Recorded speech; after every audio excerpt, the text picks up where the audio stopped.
What was the most shocking thing you did while waiting for your wife in the airport? Because my wife moves extremely slow, I boarded our flight and left her in the airport. My wife, Meg, and I have a daughter, Jess, who goes to college out of state. Jess is in her junior year of college. Over the summer, she was employed by her university. This allowed her to stay in the dorms. When summer ended, she was moving out of the dorms and into her own apartment off campus. Meg and I live in the Pacific Northwest. We usually go to visit Jess a couple times throughout the semester, which is typically on parents' weekend and move-out day. She also comes home during the holidays. Traveling with my wife is not a great experience. I am very type A. I like to have everything organized and make sure that we get where we need to be early, especially when traveling. My wife is the opposite. She's a very go with the flow and we will get there when we get there type of person. I do my best to meet in the middle, but not when traveling by plane. Last year, during parents' weekend, Meg and I were going to fly out to see Jess. Our flight was at 10 a.m. As a side note, our airport is fairly mid-sized. I told my wife that we needed to be at the airport 90 minutes early, as we live about 30 minutes away. That being said, I wanted to leave at the very latest by 8, given that we would also need to park and have some walking to cover. I, of course, got up at SX to make sure everything was ready and accounted for. My wife does not like to get up early. I attempted to wake her up 5 times before she actually got up at 7:40 and went ahead to make coffee, shower, and eat a bowl of cereal. Let's just say that we didn't leave the house until 9. The airport was busier than normal, which is likely due to many colleges having parents' weekend. It took so long to get through security that we missed our flight. Rightly so, the airline refused to refund our ticket. We were only able to get new tickets the next day. We missed Friday afternoon and Saturday morning with our daughter. Jess was very disappointed. Fast forward to now. We were flying down for a long weekend to help her move. We fly from our town to a larger town close by, then from there to the city where my daughter attends college.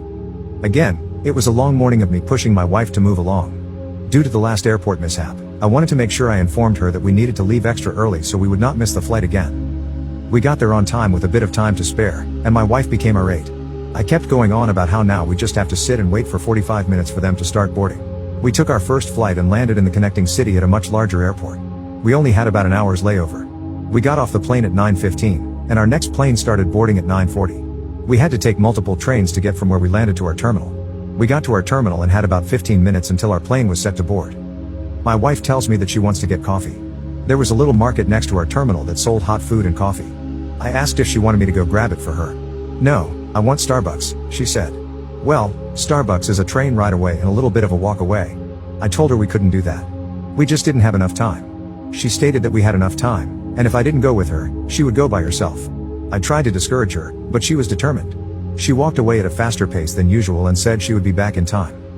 15 minutes went by, and she was nowhere to be seen. They started calling boarding groups. I called my wife, hoping she was nearby, but she didn't answer. They called a few groups, then called ours. In a panic, I called my wife again 3 times. Finally, on the last call, she answered and said she was on her way. It was a long line, and she had to wait a bit. I told her they were almost done with boarding and she needed to hurry up. I waited by the gate, but the attendant said they would need to shut the gate in 2 minutes. I waited and waited, but she didn't show up. The attendant asked if I wanted to board, otherwise, she was closing the gate. I tried to plead with her to wait for a couple of minutes, but she insisted that she couldn't. So, I boarded the plane. A few minutes later, my wife calls me, saying the attendant won't let her on. They had already removed the boarding ramp at that point. She told me I needed to tell them to let me off the plane to be with her, and I said no. It is not fair to do this again to Jess. I told you we didn't have time, but you decided to go anyway. I told her to go purchase a new ticket for the next flight, and I would see her when she arrived. She got to Jess's school and seemed unbothered by the whole situation. She didn't even really talk about it. I thought maybe she realized it was her fault and just wanted to drop it. Boy, was I wrong. We are now home, and she hasn't talked to me since the trip over a week ago and says I'm a jerk. My wife finally started talking to me again. When she did, I told her that I wanted to have a conversation about the situation, but I wanted to give it a couple of days for emotions to settle down. I wanted to see what she thought about the possibility that for all future trips, I would have my tickets and she would have hers. I typically drive to the airport and leave my car in one of the parking lots, so I would drive myself and she could Uber. She will have all the freedom she wants to do what she wants, but it is up to her to arrive on time and board the plane. I let her know that it was starting to feel like I needed to keep track of both of us. I phrased it in a way to make it sound like I didn't want to be overly controlling and allow her to manage her own time. She wasn't happy with this, but she reluctantly agreed. After talking to Meg and Jess, we decided that Meg and I will be visiting Jess on her parents' weekend, but I will be attending her father's weekend from now on. I will be attending by myself to get some alone time with Jess.